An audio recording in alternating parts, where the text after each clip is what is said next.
জানাজার নামাজের পরে দোয়া করার বিষয়ে আবু দাউদ শরীফে,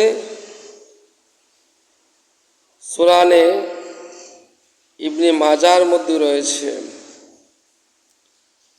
ইবনে মাজাহ শরীফে 1457 নং হাদিস, 97 নং হাদিস, 1497 নং হাদিস।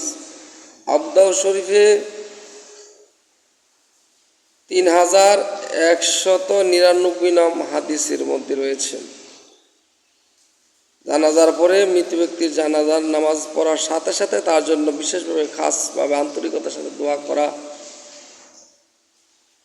জায়েজ।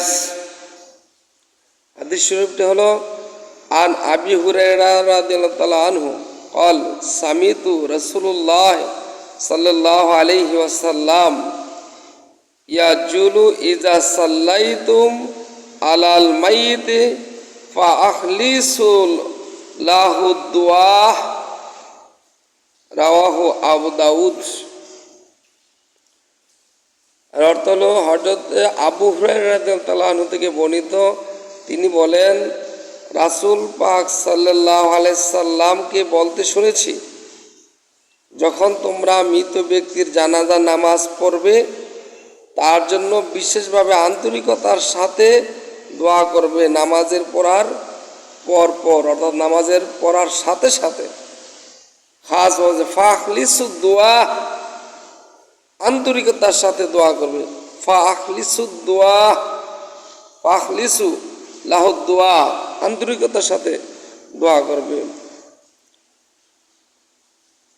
ইয়া জুলু ইজা সাল্লাইতুম, সালাত আদায় করার পরে, আলাল মাইত, মাইতের সালাত আদায়ের উপর যখন সালাত আদায় করবে, সালাত মানে নামাজ, ইজা সাল্লাইতু আলাল মাইত, সালাত আদায় করার সাথে সাথে মৃত মাইত মানে মৃত ব্যক্তির সালাত, ইয়াজুলু আদায় করার পরে ফাখলিসু লাহু দোয়া, সাথে সাথে দোয়া করবে। আল্লাহ রাসূল বলেছেন কালা সামিতু কালা সামিতু, কালা বললেন সামিতু রাসূলুল্লাহ সাল্লাল্লাহু আলাইহি ওয়াসাল্লাম, আল্লাহ রাসূল বলেছেন। কাজে জানাজার নামাজের পরে দোয়া করা আবু দাউদ শরীফে রয়েছে, সুনানে ইবনে মাজার মধ্যে 76 হাদিস রয়েছে। যারা জানাজার নামাজের পরে সাথে সাথে দোয়া করতে বাধা দেয় বা বেদাত বলে, এরা নবীর আদেশকে বিরোধিতা করে, নবীর হুকুমের বিরোধিতা করে, নবীর কমান্ড মানে না। এজন্য এরা পথভ্রষ্ট কওমি আলেমরা বেশিরভাগ এটা বাধা দেয় এবং হাদিস বাতিল 72 ফেরকার লোকেরা বাধা দেয়।